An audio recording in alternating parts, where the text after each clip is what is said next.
On कर दें।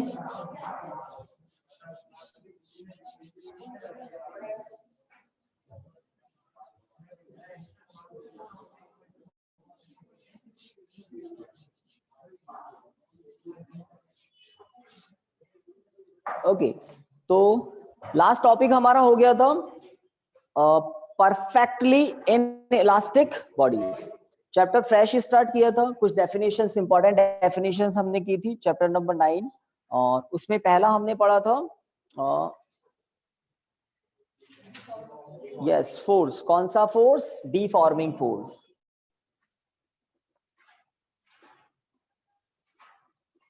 डीफॉर्मिंग force. Second हमने डिस्कस किया था elasticity. Elasticity.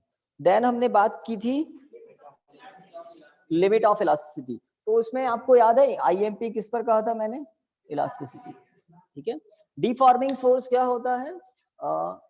The force which change shape और साइज और both of a body. Recording on है ना? When applied on a body. आपको याद है कैप से बताया था, अगर हम किसी भी बॉडी पर, बिकॉज मेरे हाथ में मार्कर है, कैप है, तो किसी भी बॉडी पर जब आप फोर्स अप्लाई करते हैं और फोर्स अप्लाई करने से बॉडी में कुछ डिफॉर्मेशन आ जाता है, आइदर शेप और साइज और both, then the force is called deforming force.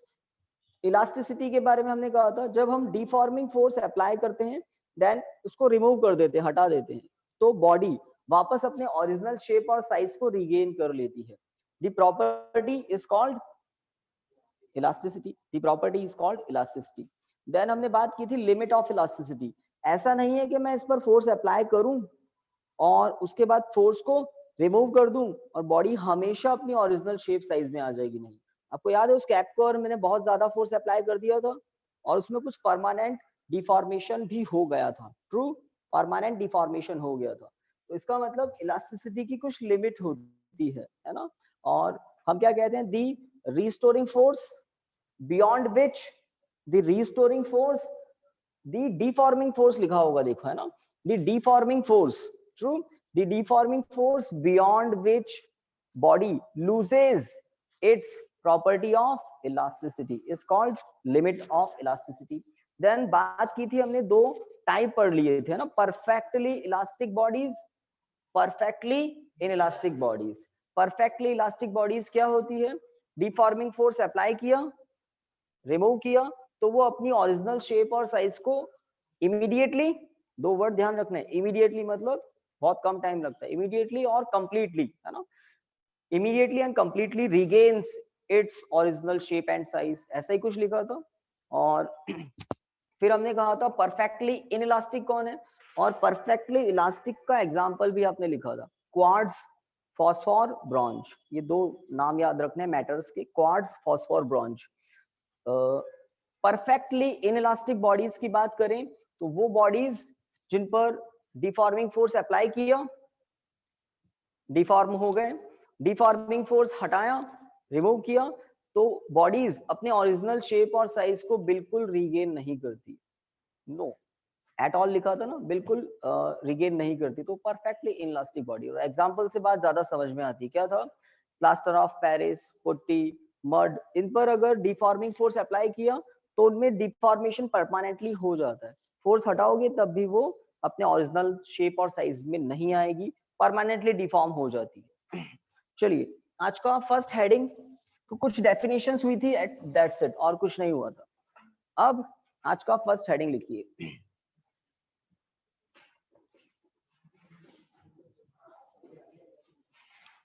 Stress. आज क्या डेट है? 29। Stress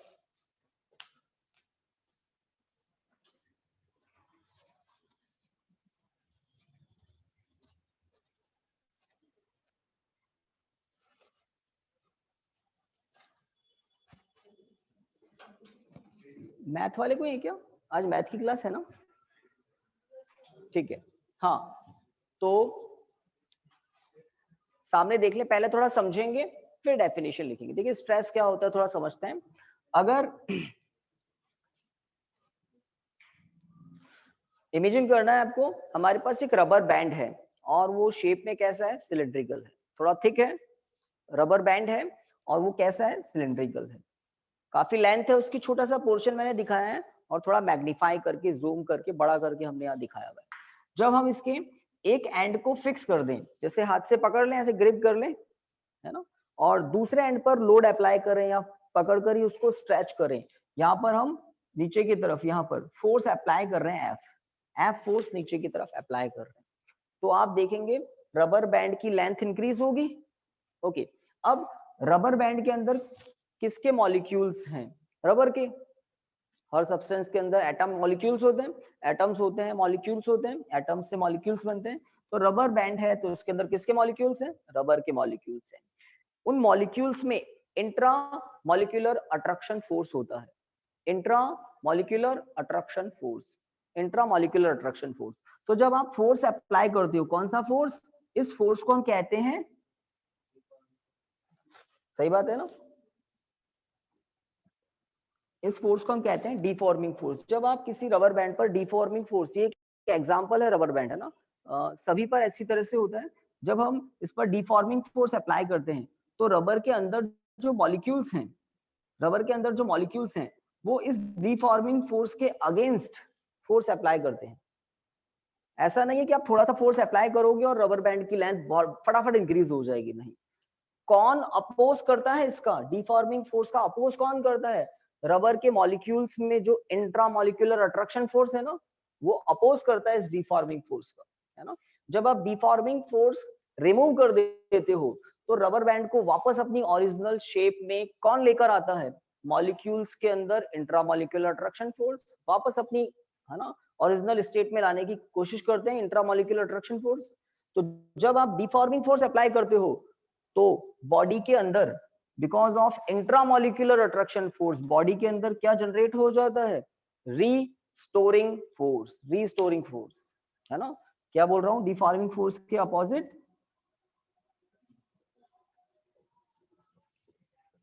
restoring force, restoring force.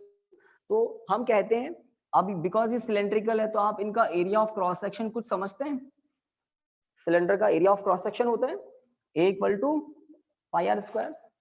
तो अब स्ट्रेस की डेफिनेशन आपके सामने अब आपको डाइजेस्ट होगी, तो हम स्ट्रेस क्या कहते हैं, द रीस्टोरिंग फोर्स पर unit area of a deformed body is called stress.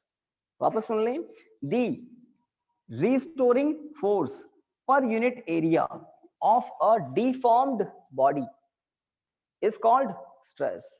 जब आप डिफॉर्मिंग फोर्स ज्यादा अप्लाई करोगे तो डिफॉर्मेशन ज्यादा होगा, डिफॉर्मेशन ज्यादा होगा तो रिस्टोरिंग फोर्स भी उतना ही ज्यादा होगा, और रिस्टोरिंग फोर्स पर यूनिट एरिया क्या होता है, स्ट्रेस।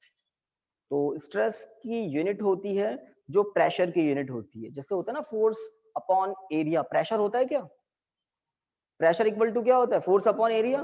तो जो प्रेशर की यूनिट होती है वही स्ट्रेस की यूनिट भी होती है। इंपॉर्टेंट बात क्या है, डिफॉर्मिंग फोर्स एक्शन फोर्स होता है, रिस्टोरिंग फोर्स रिएक्शन फोर्स होता है, न्यूटन का थर्ड लॉ है ना, एक्शन रिएक्शन। तो जब आप एक्शन फोर्स अप्लाई करते हो तो बॉडी रिएक्ट करती है, बॉडी के अंदर के मॉलिक्यूल्स रिएक्ट करते हैं अपोजिट डायरेक्शन में, है ना, अपोजिट डायरेक्शन में, ठीक है, अपोजिट। जब आप डिफॉर्मिंग फोर्स हटाते हैं तो यही रिस्टोरिंग फोर्स वापस बॉडी को अपनी ओरिजिनल शेप और साइज में लेकर आता है, ठीक है। तो डेफिनेशन लिखिए, लिखिए, लिखिए, दी restoring force, the restoring force per unit area, the restoring force per unit area of a deformed body, the restoring force per unit area of a deformed body is called stress, is called stress।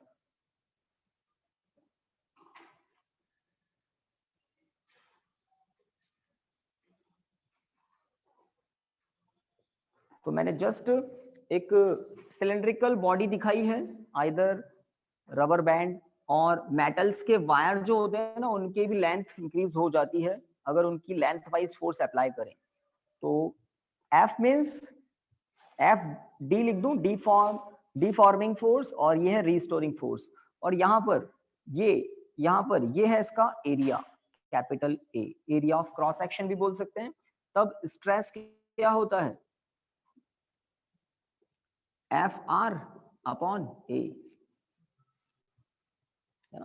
तो definition के बाद एक छोटा सा diagram मैं तो आपको कहूंगा बना लें, और उसमें F D F R capital A सब दिखना चाहिए। और एफ डी की डायरेक्शन एफ आर के ऑपोजिट है, एफ आर की डायरेक्शन एफ डी के ऑपोजिट है।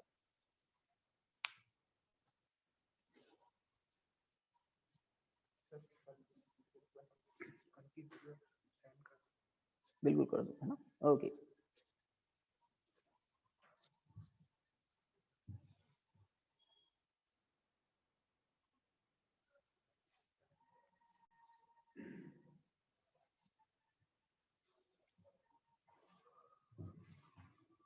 फॉर्मूला भी भर देना, और यहाँ पर इसकी यूनिट लिख सकते हो newton upon metre square. Pascal भी लिखते हैं कुछ लोग, क्योंकि newton upon metre square pascal होता है ना। तो स्ट्रेस क्या होता है ये आपने देख लिया। ये टेक्निकल टर्म्स हैं जो हम चैप्टर है ना, क्या है, मैकेनिकल प्रॉपर्टीज ऑफ सॉलिड। आपको भी पता है बड़े बड़े कंस्ट्रक्शन होते हैं कंट्रीज में, लाइक कोई अगर ब्रिज बन रहा है ना, रेलवे के ओवर ब्रिज बनते हैं, बड़े बड़े हैवी स्ट्रक्चर, जब बड़ी बड़ी जब टावर्स रेडी होते हैं, कंस्ट्रक्शन होता है, तो जब बहुत सारा कंस्ट्रक्शन होता है तो नीचे वाला जो फ्लोर होता है उस पर बहुत प्रेशर होता है।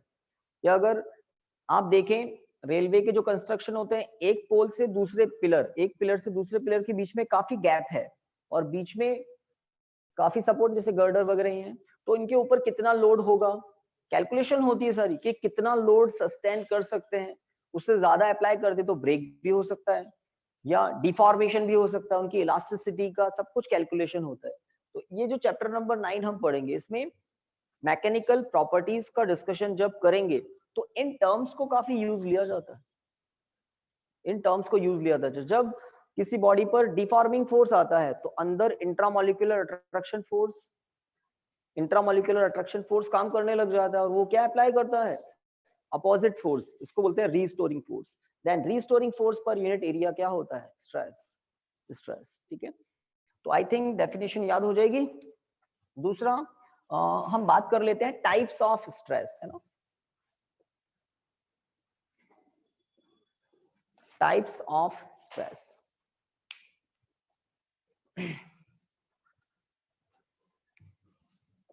टाइप्स ऑफ स्ट्रेस में पहला लिख लें,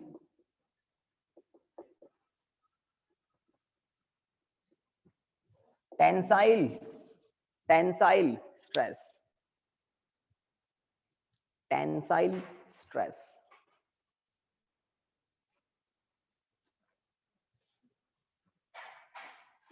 तो बहुत इजी है, मेन तो स्ट्रेस की डेफिनेशन समझनी थी, उसके बाद टाइप्स आपको बहुत इजी लगेंगे। सामने देख लें, हेडिंग लिख लिया ना। अगर कोई लीनियर बॉडी है, लाइक वायर, बहुत फाइन वायर भी हो ना, तो उनकी भी कुछ ना कुछ थिकनेस होती है, कुछ ना कुछ एरिया ऑफ क्रॉस सेक्शन होता है। मे बी आपने 11th में अभी तक एक्सपेरिमेंट नहीं किए होंगे, अदरवाइज स्क्रू गॉज को यूज लेकर बहुत फाइन वायर की डायमीटर रेडियस भी पता की जाती है, हम लोग भी यहाँ करवाते हैं। ओके, तो अगर एक वायर है पतला सा, और वायर की लेंथ के अलोंग क्या अप्लाई किया जा रहा है, रिस्टोरिंग डिफॉर्मिंग फोर्स, ठीक है, तब वायर के अंदर जो स्ट्रेस होगा उसको क्या बोलते हैं, टेंसाइल स्ट्रेस। ठीक है, तो अगर कोई लीनियर बॉडी है, उसकी लेंथ वाइज फोर्स अप्लाई कर रहे हैं, कौन सा force, deforming force, then the stress is called tensile stress. Restoring force पर यूनिट एरिया। तो टेंसाइल स्ट्रेस में आपको क्या ध्यान रखना है कि कोई लीनियर बॉडी है और डिफॉर्मिंग फोर्स किस डायरेक्शन में है, along its lengthwise, then the stress in the body is called tensile stress। Stress क्या होता है वो ऑलरेडी पढ़ चुके हैं, अब टाइप्स की बात करते हैं। तो लिखिए इसमें when the deforming force is applied, when the deforming force is applied along the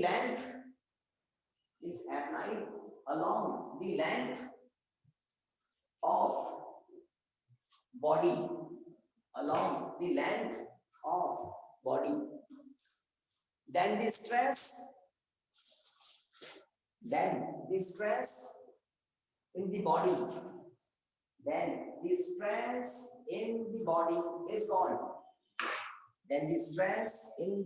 is called tensile stress.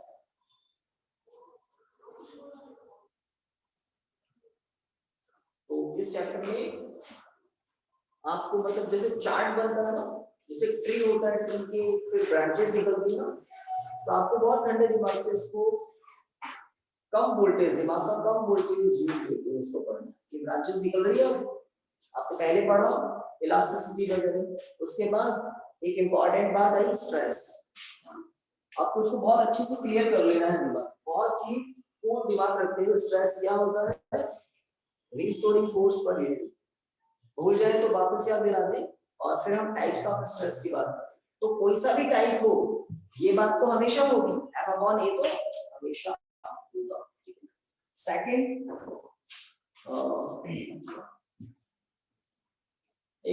एक होता है अगर हम किसी बॉडी पर परपेंडिकुलर फोर्स अप्लाई कर रहे हैं, थोड़ा समझ में, जैसे कि एयर बैलून है, और उस एयर बैलून को आप किसी वाटर टैंक में अंदर डिप कर दे, इमर्ज कर दे, तो अगर बड़ा ज्यादा गहरा वाटर टैंक है, डेप्थ ज्यादा है, तो और वो पूरा वाटर से फिल किया हुआ है, तो ऊपर प्रेशर कम होता है और वाटर टैंक के डेप्थ में ज्यादा प्रेशर होता है।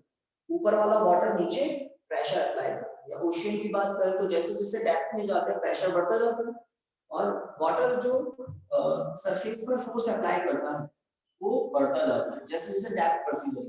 तो अगर किसी एयर बैलून को किसी वाटर स्टोरेज के बॉटम में पहुंचा दिया, तो एयर बैलून की सरफेस पर हर तरफ से परपेंडिकुलर फोर्स लगता है। बिकॉज ऑफ दिस फोर्स अंदर की जो एयर है वो थोड़ी कंप्रेस हो जाती है, और रिजल्ट क्या होता है? एयर बैलून का साइज थोड़ा छोटा हो जाता है बिकॉज ऑफ परपेंडिकुलर फोर्स। तो परपेंडिकुलर फोर्स क्यों लग रहा है? बिकॉज हर डायरेक्शन में वाटर इक्वली है, तो सरफेस पर जो वाटर फोर्स अप्लाई करता है उस केस में वो फोर्स होता है ऑलवेज सरफेस के परपेंडिकुलर। तो इस बात को ध्यान में रखकर सेकंड जो नेम लिखना है आपको लिखना है नॉर्मल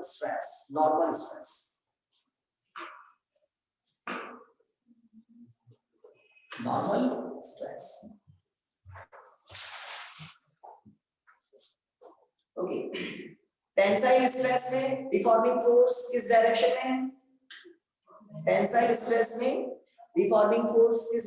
में है? लेंथ वाइज, लीनियर बॉडी है उसके लेंथ के अराउंड। जब हम नॉर्मल स्ट्रेस की बात करेंगे तो बॉडी पर डिफॉर्मिंग फोर्स की डायरेक्शन क्या होगी? Perpendicular to the surface of body. ये जो फोर्स की डायरेक्शन है perpendicular to the surface of body. और जो भी टोटल फोर्स होगा, total force upon total area क्या होता है? Pressure on the body.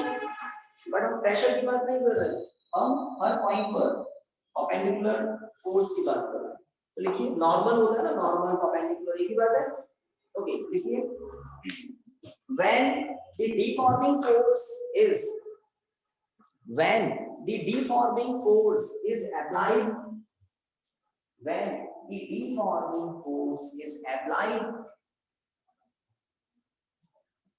perpendicular, आप सिंबल भी अप्लाई कर सकते हैं ऐसा ना, is applied perpendicular to the surface of the body,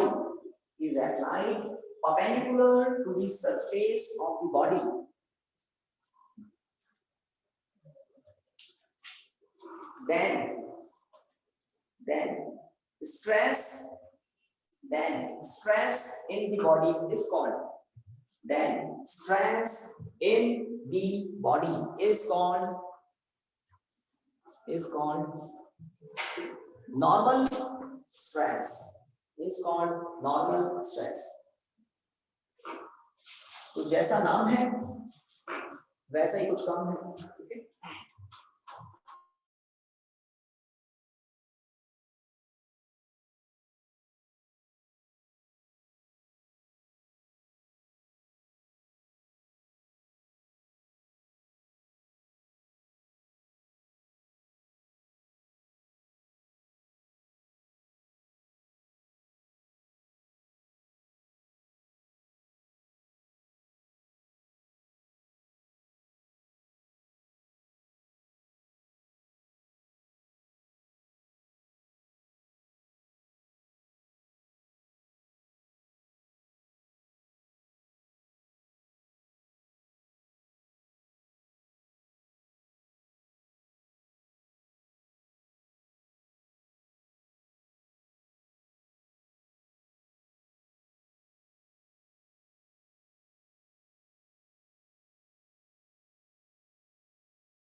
देखो आ गया मैं, आप लोग दिखाई दे रहे हो? बताओ तो सही है ना, कोई कुछ कह रहा है? ठीक है, ये कब से बंद था?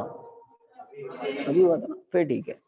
हाँ, तो मैं ये कह रहा था, अगर एक क्यूब है और वो किससे बना हुआ है? मेटल के वायर से। जो बहुत पुराने स्टूडेंट उनको याद है, लॉकडाउन के टाइम आपको एक क्यूब भी दिखाया था, वो मेटल के वायर से ही बना हुआ।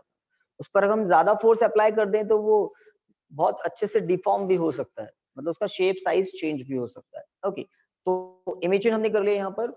अब बॉटम वाले सरफेस को तो रिजिड किया हुआ है, फिक्स किया हुआ है, और जो फ्री सरफेस है ऊपर वाला, उस पर टेंजेंट डायरेक्शन में, हॉरिजॉन्टल डायरेक्शन में डिफॉर्मिंग फोर्स अप्लाई कर रहे हैं। तो बाद में क्या होता है, ये जो लाइन वर्टिकल थी ना, ये जो एजेस वर्टिकल थी, ये थोड़ी सी इंक्लाइंड हो जाती है। ये वाली एज जो वर्टिकल थी, ये भी थोड़ी सी क्या हो जाती है? इंक्लाइंड। हर वर्टिकल एज थोड़ी सी इंक्लाइंड हो जाती है, सभी इक्वल एंगल से इंक्लाइंड हो जाती है। तो आप देखेंगे जो सरफेस पीछे था, वो सरफेस अब थोड़ा सा आगे चला जाएगा, सही है ना? ये सरफेस जो पीछे था थोड़ा सा आगे चला जाएगा। देख लीजिए, A B C D, let ये सरफेस था, अब उसकी नई पोजीशन क्या हो जाएगी? A dash B dash C dash, और यहाँ पर डी डैश। ये था पहले वाला, सही ना? A dash B dash C dash D dash थोड़ा सा आगे शिफ्ट हो गया। तो इनकी जो शिफ्टिंग है, ए से ए डैश बोल दें, या बी से बी डैश, सी से सी डैश, डी से डी डैश, सब सेम होगी। ये जो फोर्स की डायरेक्शन शिफ्टिंग है, इस शिफ्टिंग की वैल्यू किस पर डिपेंड करेगी? डिफॉर्मिंग फोर्स कितना है। अगर डिफॉर्मिंग फोर्स ज्यादा है तो ये फेस थोड़ा सा ज्यादा शिफ्ट हो जाएगा, है ना? अब मैं ये कह रहा हूँ, ये शियर स्ट्रेस क्या होता है? शियर स्ट्रेस क्या होता है? अगर हम किसी बॉडी पर अगर हम किसी बॉडी के एक फेस पर टेंजेंटली फोर्स अप्लाई करते हैं, फोर्स कैसे? टेंजेंटली। तो डिफॉर्मिंग फोर्स अप्लाई कैसे कर रहे हैं, बस वो ध्यान रखना है। टेंसाइल में लेंथ वाइज था, नॉर्मल स्ट्रेस में सरफेस पर परपेंडिकुलर फोर्स अप्लाई कर रहे थे। अब शियर स्ट्रेस में डिफॉर्मिंग फोर्स कैसे अप्लाई कर रहे हैं? पूरी बॉडी पर, किसी एक फेस पर टेंजेंटली फोर्स अप्लाई कर रहे हैं। टेंजेंटली फोर्स अप्लाई कर रहे हैं, तो इसके अंदर जो मॉलिक्यूल्स हैं उनका थोड़ा सा स्ट्रक्चर डिस्टर्ब होता है। अब वो डिस्टर्ब होता है तो बिकॉज मॉलिक्यूल्स के बीच का सेपरेशन डिस्टर्ब होगा, तो वो क्या अप्लाई करेंगे? Restoring force. और रीस्टोरिंग फोर्स पर यूनिट एरिया क्या होता है? स्ट्रेस। बट हमने फोर्स कैसे अप्लाई किया है? सरफेस पर टेंजेंटली। उस केस में जो स्ट्रेस होता है उसको हमने क्या नेम दिया है? Shear stress. ये 3 ही होते हैं, चौथा कोई नहीं होता है। हो जाएंगे याद? तो डेफिनेशन लिखिए, स्टार्ट कीजिए, लिखिए। रेडी? लिखिए, when the deforming force is applied, when the deforming force is applied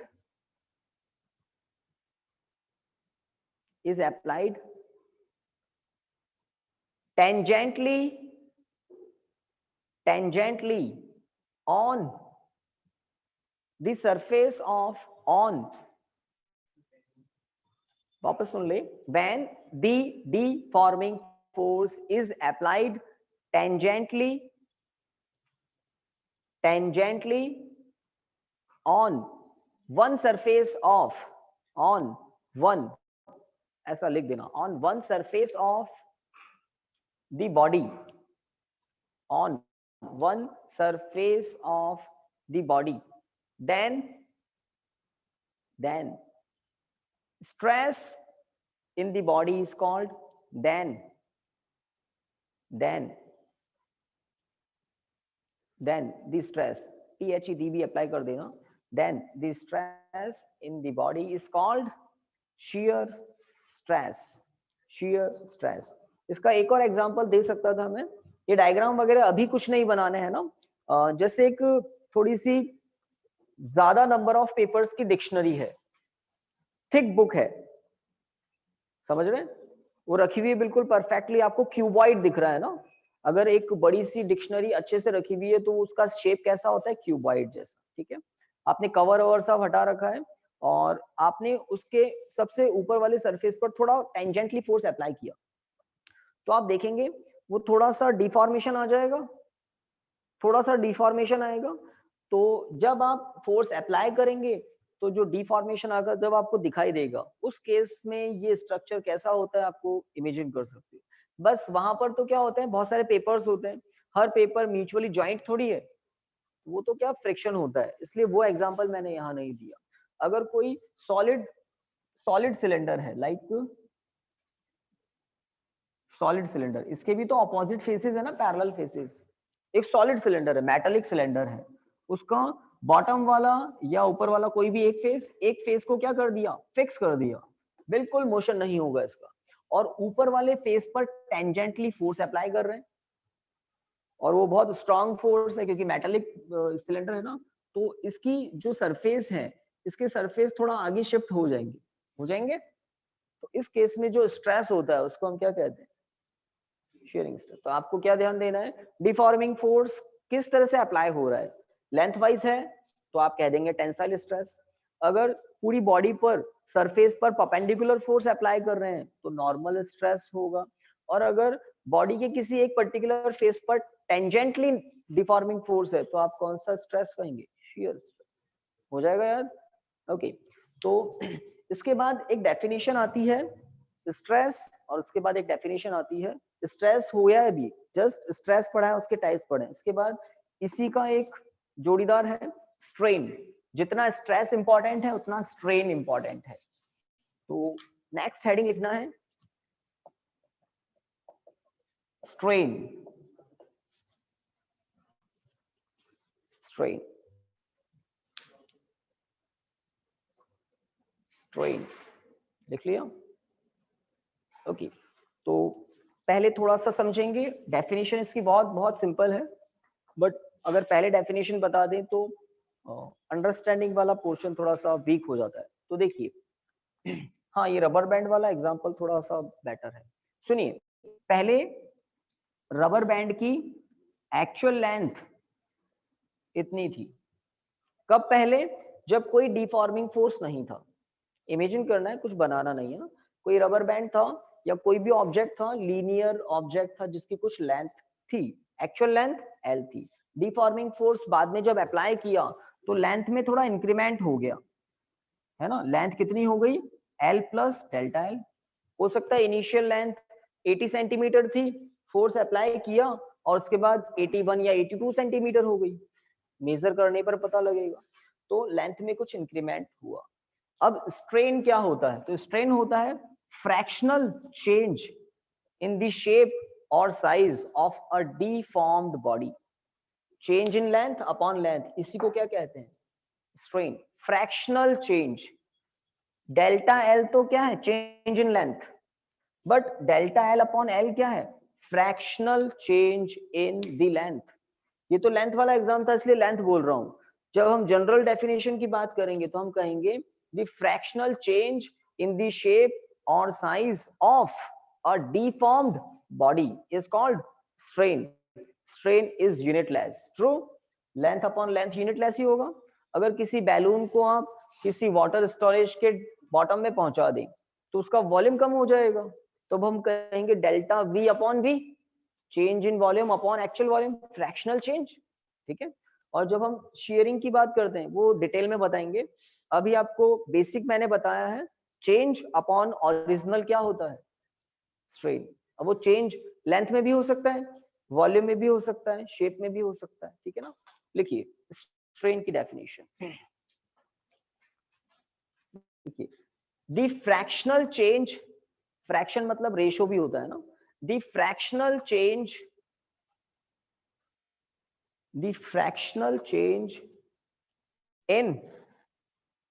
in shape or size of the fractional change in shape or size of the deformed body in the deformed body is called strain. Is called strain. Is called strain. Full stop. याद रह जाएगा. Okay. Line change करके एक छोटी सी note करके लिख दो. Strain is unit less physical quantity. Strain is unit less physical quantity.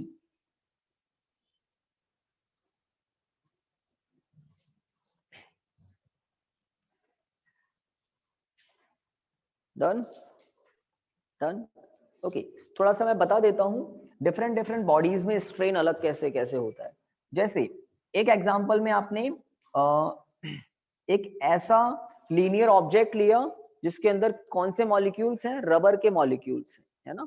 आपने यहाँ पर F equal to 2 newton force apply किया. इसकी ओरिजिनल लेंथ L थी, L1 थी. और जब आपने ओरिजिनल लेंथ L1 थी, जब आपने फोर्स अप्लाई किया तो इसकी लेंथ में कुछ इंक्रीमेंट हो गया और लेंथ कितनी हो गई? L1 plus delta L1. ये था रबर का. आपने सेम एक्सपेरिमेंट रिपीट किया एक आयरन के वायर को यूज लेकर, है ना. आपने एक आयरन का वायर लिया. आयरन के वायर पर भी आपने कितना फोर्स अप्लाई किया? नेट 2 न्यूटन, है ना. उसकी ओरिजिनल लेंथ पहले थी L2 और फोर्स अप्लाई करने के बाद लेंथ कितनी हो गई? L2 plus delta L2. L2 plus delta L2. Because इसमें मैटर था रबर, यहाँ पर मैटर है आयरन. तो जो चेंज हो रहा है ना, चेंज यहाँ पर रबर में लेंथ में चेंज ज्यादा हो गया. यहाँ से लेकर यहाँ तक चेंज हो गया, इतना चेंज हो गया. यहाँ पर चेंज बहुत थोड़ा सा हुआ. तो जब हम स्ट्रेन की बात करेंगे तो कहां पर स्ट्रेन ज्यादा है? Delta L1 upon L1. Rubber के लिए स्ट्रेन ज्यादा होगा. Change in length upon original length. Same force apply यहां भी किया, बट कौन सा मेटल है, कौन सा मटेरियल है? आयरन. तो यहां पर डेल्टा L2 अपॉन L2 इस आयरन की वायर के लिए स्ट्रेन ही तो है, बट ये स्ट्रेन कम है. डेल्टा L2 कम होगा. तो डिफरेंट ऑब्जेक्ट्स के लिए स्ट्रेन ये भी एक इंपॉर्टेंट फिजिकल क्वांटिटी है. तो जब हम mechanical properties of solid discuss करते हैं तो ये दोनों फिजिकल क्वांटिटी हमें बहुत मतलब यूज लेनी पड़ती है. ये टर्म्स हमें बहुत यूज लेनी पड़ती है. तो पहले आपको इन्हीं को समझना होता है. तो जैसे हमने टाइप्स ऑफ स्ट्रेस पढ़ा है, 3 टाइप्स. बिल्कुल टाइप्स ऑफ स्ट्रेन पढ़ेंगे कल. और देन एक ग्राफ प्लॉट करेंगे, स्ट्रेस स्ट्रेन ग्राफ. एक साइंटिस्ट है HOO हुक्स लॉ करके एक लॉ हम पढ़ेंगे. हुक्स लॉ आपने पढ़ा हुआ है शायद? नहीं, फिजिक्स हुक्स लॉ हमने फिजिक्स में तो अभी तक तो नहीं पढ़ा है। हुक्स लॉ, अच्छा, but F equal to minus K X, बिल्कुल ठीक है आपने, बट वो हुक्स लॉ नहीं है। हुक के अकॉर्डिंग कुछ होता है रिस्टोरिंग फोर्स, ऐसा हमने कहा था। हुक्स लॉ इलास्टिसिटी में कुछ डिफरेंट है ना, स्ट्रेस स्ट्रेन से रिलेटेड है। तो आज की क्लास हम थोड़ा सा जल्दी छोड़ेंगे, तो ये कुछ लर्न करके आना है आपको, और कल हमें क्या स्टार्ट करना है आप मुझे बता देना, टाइप्स ऑफ स्ट्रेन से, देन हुक्स लॉ, फिर कुछ आगे काम से स्टार्ट। ये क्या प्रॉब्लम है? Thank you students.